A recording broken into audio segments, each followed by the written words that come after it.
Olá, sejam muito bem-vindos ao meu canal. Eu sou a professora Camila e no vídeo de hoje nós vamos completar essa série sobre avaliação inicial. Então, o passo a passo da avaliação inicial com a criança ou com o adolescente. Bom, lembrando que essa instrução é da CEGEB, que é a Coordenadoria de Gestão da Educação Básica, de 14 de janeiro de 2015, aqui do estado de São Paulo, tá? Bom, eu começo a minha avaliação inicial com a criança, né, a prática dela, com uma roda de conversa. Então, depois da anamnese com a família, a reunião com os pais, eu faço atendimento com a criança individualmente.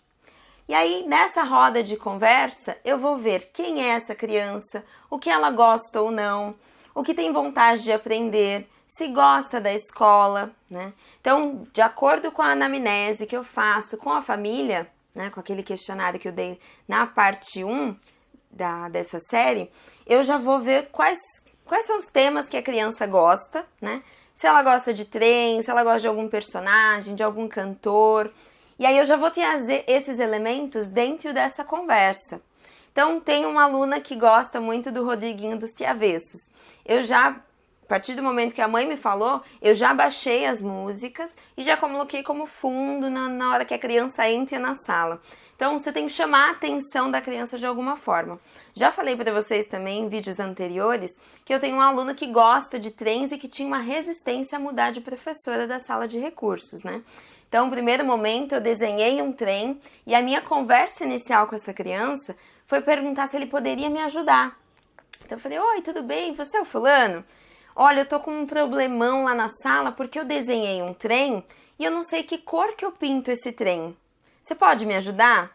E aí o olho daquela criança já se encheu, né? Então essa foi a porta de entrada para eu conseguir saber quem é essa criança, o que ela gosta e iniciar essa conversa. E aqui eu já vou ver algumas habilidades, né? Por exemplo, a comunicação, o interesse, a atenção, concentração nesse assunto que eu estou trabalhando com a criança, né?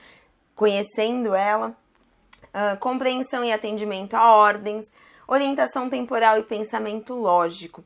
Então, nessa conversa, quem é você? O que você gosta? De forma bem natural, né? Não ficar questionando muito, mas também fazer a parte da escuta, né? As crianças já chegam com uma bagagem afetiva na sala de recursos, querendo entender o porquê que elas estão ali. Então, nesse momento, a gente vai tornando essa conversa um diálogo, né? Bem tranquilo para a criança ou para o adolescente, tá? Então, depois dessa roda de conversa, o segundo momento é o registro ou uma sondagem. Então, se a criança me diz, eu trouxe aqui para vocês, as coisas que ela gosta. Deixa eu tirar o nome. Então, eu pego uma folhinha de caderno mesmo, e aí a criança faz uma lista com as coisas que ela gosta, as coisas que ela não gosta, ou coisas que ela queira aprender, né? Já vejo também, faço uma sondagem com algumas palavras. Aqui no caso é um adolescente que já escreve com letra cursiva, né? Não sei se vai focar a imagem, mas ele escreve com letra cursiva, é alfabético, porém não ortográfico. Então, as palavras que eu dei para ele já são palavras com sílabas mais complexas, né? Com fonemas complexos também. Então, ele confunde CH com X, confunde dois S com um. Então, aqui eu já consigo ver, né? Mas para chegar nessa sondagem, primeiro eu converso com a criança. O que você gosta? Vamos escrever? Para eu me lembrar depois das coisas que você gosta, das coisas que você quer aprender? Isso dá para falar tanto com crianças pequenas quanto com adolescentes ou adultos, né? Então, esse registro, essa sondagem de escrita, ela é importante para quê? Para a gente avaliar o interesse, a atenção, a concentração. Essas habilidades são as habilidades que precisam ser avaliadas nesse documento, no anexo 1, né? Na avaliação inicial. Compreensão e atendimento a ordens, orientação temporal, pensamento lógico, né? Então, a criança conseguiu fazer a lista das coisas que ela gosta, no tempo, né, que ela vai falando, de acordo com a fala dela, né? Também dá para avaliar a orientação espacial, como que ela organiza essa lista. Então, eu só peço para a criança fazer uma lista. Se ela vai numerar, se ela vai pôr tracinho, ou se ela vai colocar tudo com um texto corrido, com as coisas que ela gosta. Habilidade motora fina, então já escreve com letra cursiva ou letra bastão. Expressão criativa, né? Então, aqui meu aluno colocou que gosta de comer. A primeira coisa que ele gosta de comer. Depois, jogar no celular, assistir TV, brincar de esconde-esconde. E o que ele gosta também é do sol.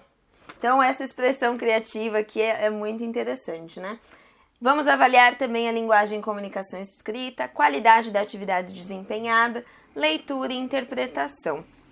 A sondagem, ela também pode ser feita através de uma leitura. Eu tenho um texto aqui, que eu não sei a fonte, infelizmente, mas eu vou deixar o texto disponível para vocês, tá? Que é uma atividade diagnóstica de português. Esse texto eu trabalho tanto com crianças quanto com jovens e adultos, tá? Então, eu vou ler rapidamente para vocês.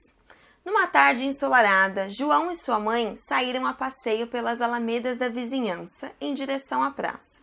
João se divertia pedalando a nova bicicleta que ganhara de Natal, enquanto sua mãe admirava-o com orgulho. Lá chegando, a mãe acomodou-se em seu banco predileto, enquanto João circulava animadamente ao redor da praça. Por alguns instantes, a mãe não o enxergava, oculto pelas grandes árvores, mas ficava sossegada, pois conhecia a habilidade de João. Cada vez que passava pelo banco da mãe, João acenava e ela olhava-o envaidecida. Depois de passar várias vezes pela mãe, o menino resolveu demonstrar aquilo que tinha aprendido. Olhe, mamãe, estou dirigindo a bicicleta sem uma das mãos. Muito bem. Alguns minutos depois, o filho volta dizendo, mamãe, sem as duas mãos. E a mãe apreensiva lhe diz, cuidado, querido, não a deixe embalar na descida. Mais alguns minutos depois, ela se vira à direita para vê-lo vindo em sua direção, agora equilibrando-se sobre a bicicleta. Veja, mãe, sem um pé. E na volta seguinte, mãe, sem os dentes. Pobre Joãozinho. Então, um texto simples, tem algumas palavras que eles ainda não vão saber o significado, mas a gente já pode trabalhar a partir disso, já fazer intervenções, né? E aí, eu sempre peço para a criança circular algumas palavras, ou então concluir o diálogo entre a mãe e o Joãozinho, né? Como que finaliza essa história?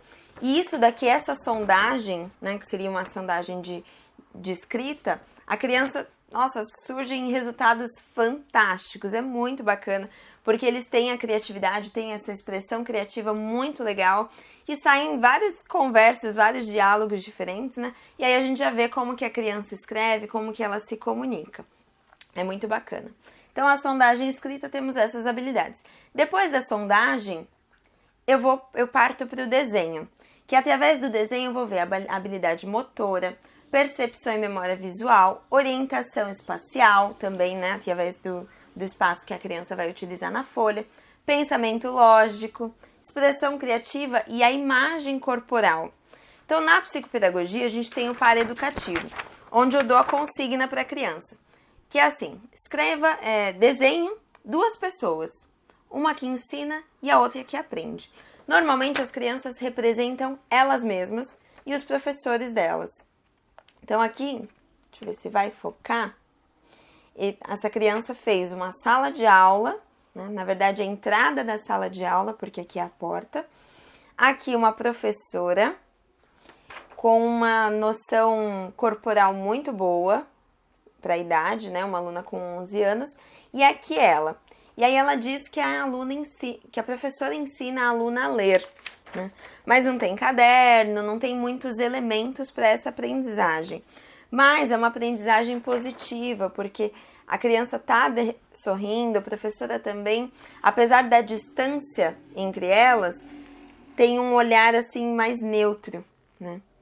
Então, a gente já consegue ver como que essa criança, né, essa noção espacial e a carga afetiva que tem entre ela e a relação de aprendizagem, né? E aqui uma criança com uma deficiência intelectual severa, grave, onde ela só faz os desenhos em espiral. Tá? Tentou fazer alguns elementos, né, por cima dos blocos lógicos, mas a gente já vê que é uma criança que não escreve, que ainda está em fase de garaturgia e que ainda não tem significado esse desenho e essa escrita para ela. Então, isso a gente considera aqui também no desenho. Depois do desenho, a gente entra com um jogo, que pode ser, tudo tem que ser adaptado à idade, né, dessa criança. Pode ser um jogo de memória, dominó, cartas, tabuleiro. Então esse material é muito simples. Quando a criança chega na sala, você já pode disponibilizar alguns materiais na mesa. Então ela vai entrar, vai observar, vai ver que não é uma sala de aula comum, né? E aí depois você direciona ela até a mesa com já alguns objetos e deixe a criança escolher o que ela prefere. Normalmente eles escolhem aquilo que já estão acostumados, como por exemplo um jogo de dominó ou um jogo de memória. Os alunos mais maduros, mais velhos, eles já escolhem um jogo de cartas, tabuleiro, pode ser um jogo de Uno ou baralho comum, né? Tabuleiro também um jogo de damas, jogo de xadrez. Nem todos vão conseguir jogar, mas a gente já vai vendo como que ele se comunica através disso, né? Então vamos avaliar a comunicação, a atenção, né? A sustentação desse foco, dessa atenção, o interesse, a concentração, percepção e memória auditiva, porque a gente dá o comando do jogo, dá as regras, né? Se a criança já... Primeiro vamos ver o que a criança sabe, né? Como que você joga? Porque existem formas diferentes de jogar os jogos, né? Então, vê aí a percepção e a memória auditiva dessa criança, a habilidade motora, pensamento lógico, compreensão e atendimento às ordens, às regras do jogo e qualidade da atividade desempenhada. Aqui a gente já consegue ver também como que essa criança se relaciona com as frustrações, né? Com a vitória, o momento que ela ganha o jogo. E depois quando ela perde, como que ela reage, né? Como que ela se comunica através de uma frustração?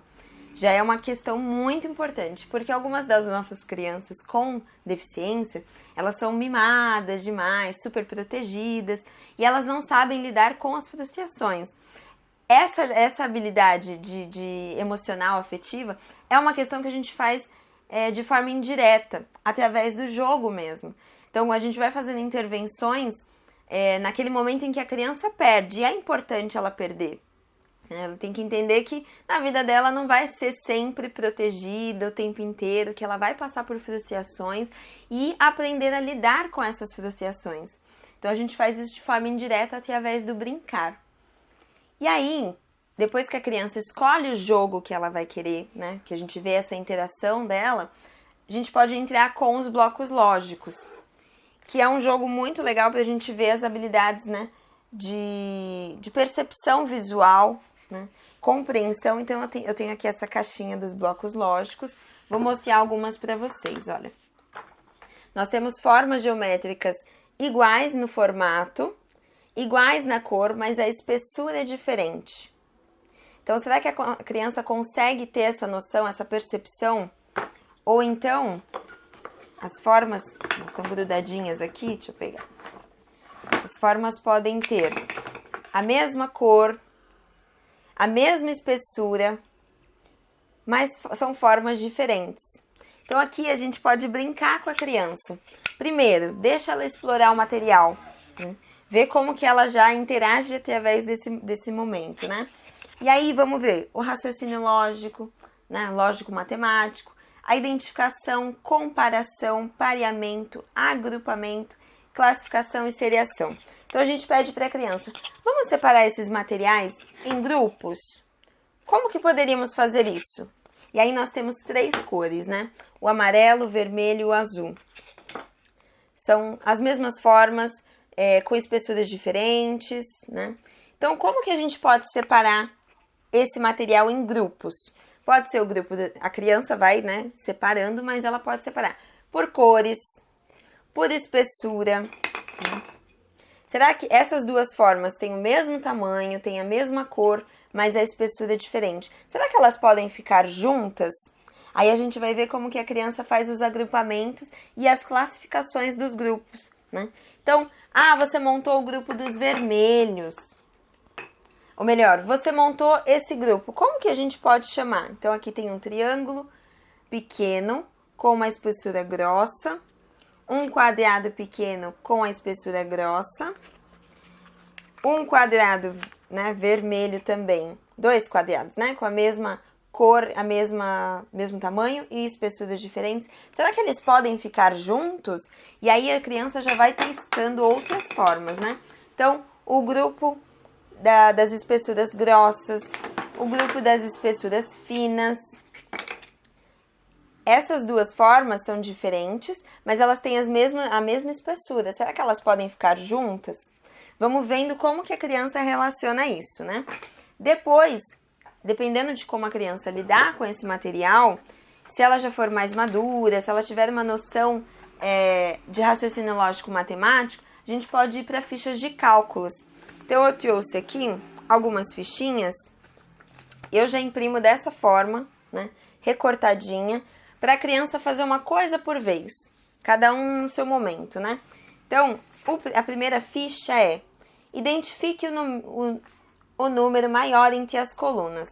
Então, aqui eu vou exemplificar ele na hora. Então, temos o número 3 e o 7, 18 e o 12, 760 com 570, e aí vai aumentando o nível de dificuldade, né? 3.070 com 4.700. Vamos ver como que a criança identifica os números. Depois, vamos avançando, né? Transforme em numerais o que está em extenso. Por exemplo, 8 representa com o algarismo, né? O número 8. 3, 35, 317, 9.876. Então, a criança vai escrever por extenso. E aí, depois, ela escreve um numeral. Então, aqui, por exemplo, número 4, por extenso 4. 5, 15, 107 e aqui o último 9.075. Se a criança não conseguir avançar, sem pressão, sem estresse, né? Vai lá o que você conseguir, da forma que você conseguir. E aí vamos para os cálculos. Arme e resolva os cálculos. Então aqui a indicação de adição. 5 mais 3. Aqui 16 mais 4. Aqui ela já... A partir daqui ela já precisa de reserva, né? Então, 27 mais 5, 89 mais 55, vai aumentando. Então, unidade, unidade dezena, unidade dezena e centena, unidade de milhar, dezena de milhar. Então, vamos avançando e vendo até que ponto a criança consegue chegar, né? Aqui também, subtração, 8 menos 2, 19 menos 8, 15 menos 9, né? Se a criança conseguir, vamos para a multiplicação. Ela tem todo esse espaço para fazer o cálculo. Então, a gente vai ter a noção espacial dela aqui nesse pedacinho de papel. Vamos ver como que ela arma a conta, se ela usa palitinhos, como que ela resolve esse raciocínio lógico-matemático, né? E aí, divisão também. Temos algumas continhas aqui para ela armar e resolver. E depois vamos para os problemas, né? Então, nessa ficha de cálculo, conhecimento dos numerais, identifica, nomeia, associa, realização das 4 operações e resolução de problemas. Então, por exemplo, tenho 400 lápis para colocar em 5 caixas. Quantos lápis devo colocar em cada caixa? Então, a primeira operação, o primeiro problema, né? Segundo, a soma de 2 números é igual a 690. Um dos números é 392. Qual é o outro número? Esses exercícios, eles podem ser mais simples. Então, tenho vários aqui, né? Eu tenho 2 pipas, João tem o dobro. Quantas pipas ele tem? Minha tia fez 30 brigadeiros e minha mãe fez o triplo. Quantos brigadeiros minha mãe fez? Que mais? Um pipoqueiro fez 450 sacos de pipoca doce e 580 sacos de salgadas. Vendeu 360 pipocas doces e 265 salgadas. Quantos sacos de pipoca sobraram? Ou então, havia 12 ovos, tirei 6, restaram tantos ovos. E aqui, um problema simples, mas com várias perguntas, né? Então, encontre a resposta para os seguintes problemas. Um feirante vendeu 1 unidade de milhar de maçãs, 9 centenas de peras, 5 dezenas de melões e 2 unidades de melancia. Responda. Quantas maçãs ele vendeu? Quantas peras? Quantos melões? Quantas melancias? Quantas frutas ao todo ele vendeu? São problemas simples, só que a gente vai vendo, né, sem forçar, sem deixar a criança tensa, até que ponto ela consegue chegar nessa atividade, tá? E aí tem também uma outra... Opa, passou. Aqui tem um quadro, né, que a criança vai resolver adições e subtrações. Então, 7 menos 1 é quanto? Completa o quadradinho, né? Então, 7 menos 1 vai dar 6. Aqui. Então, o resultado 6 mais quanto que vai dar 9? A criança pode fazer o cálculo numa folha de sulfite ou numa folha de caderno. E a gente vai ver também essa orientação espacial na folha, tá? A avaliação inicial, ela pode ser muito rápida, mas vai depender da criança. A gente pode fazer em um atendimento, se a criança se abrir, né? Se ela se identificar com você, professor, se estabelecer um vínculo, uma relação ali, uma comunicação boa, você já faz isso em um atendimento. Mas se a criança for muito tímida, muito fechada, não tem problema em fazer isso 2, 3, 4 atendimentos, tá? O documento ele tem que ser preenchido da melhor maneira possível, com todas as informações que a gente realmente precisa para saber quem é essa criança e quais são as dificuldades dela, o que a gente precisa trabalhar para auxiliá-la na aprendizagem, né? Então, ou tem as habilidades que a gente vai fazendo em momentos diferentes, ou se a criança é muito agitada, vamos pedir para ela pular corda, ver se ela consegue identificar uma sequência numérica, né? Colocar uma fita no chão para ver o controle motor dela. Então, aqui, ó, esquema e equilíbrio corporal. Orientação espacial. Isso a gente faz através de brincadeiras aleatórias, né? Então, o esquema a gente pode pedir para a criança brincar cabeça, ombro, joelho e pé, joelho e pé. Ela fazer, ela representar sem a gente mostrar. Porque aí eu vou saber qual é a função do corpo para ela. Se ela consegue identificar cada parte do corpo. Existe uma diferença entre noção corporal. A noção corporal é a noção afetiva da criança em relação ao próprio corpo. Como ela se enxerga, né? E o esquema corporal é como ela representa o corpo como função, né? Então, como ela identifica as partes do corpo dela, para que servem, né? Então, dá para fazer diferentes brincadeiras. Tem aquela da boneca de lata, né? Minha boneca de lata bateu a cabeça no chão, né? Cantar através do brincar mesmo, né? E o equilíbrio corporal, a gente pode pôr uma faixa com fita crepe, uma fita no chão e pedir para a criança se equilibrar na fita, andar de costas, de ladinho, pulando num pé só. A gente já consegue ver esse equilíbrio corporal dela. Mas também, se for um adolescente, a gente já vê através do caminhar até a sala, né? Eu costumo receber todos os meus alunos lá na secretaria, na portaria da escola, para já conseguir avaliar ela nesse trajeto até a sala de aula. Então, esse equilíbrio corporal, esse controle motor, eu já vou avaliando, né, no andar no direcionado até a sala. A orientação espacial, a gente tem uma brincadeira bem legal, que é pedir para a criança ou para o jovem ir a 5 lugares dentro da sala de aula. Então, você vai primeiro no ventilador, depois vai na televisão, no armário, na janela, na porta e volta para mim. Vamos ver se a criança tem essa sequência temporal dos fatos, né? Porque eu dei uma sequência para elas, e a orientação espacial, onde está cada elemento que eu falei. E aí a memória também auditiva, né? Diante dos comandos. Percepção e memória gustativa, tátil, olfativa, a gente pode fazer através do jogo de perguntas, né?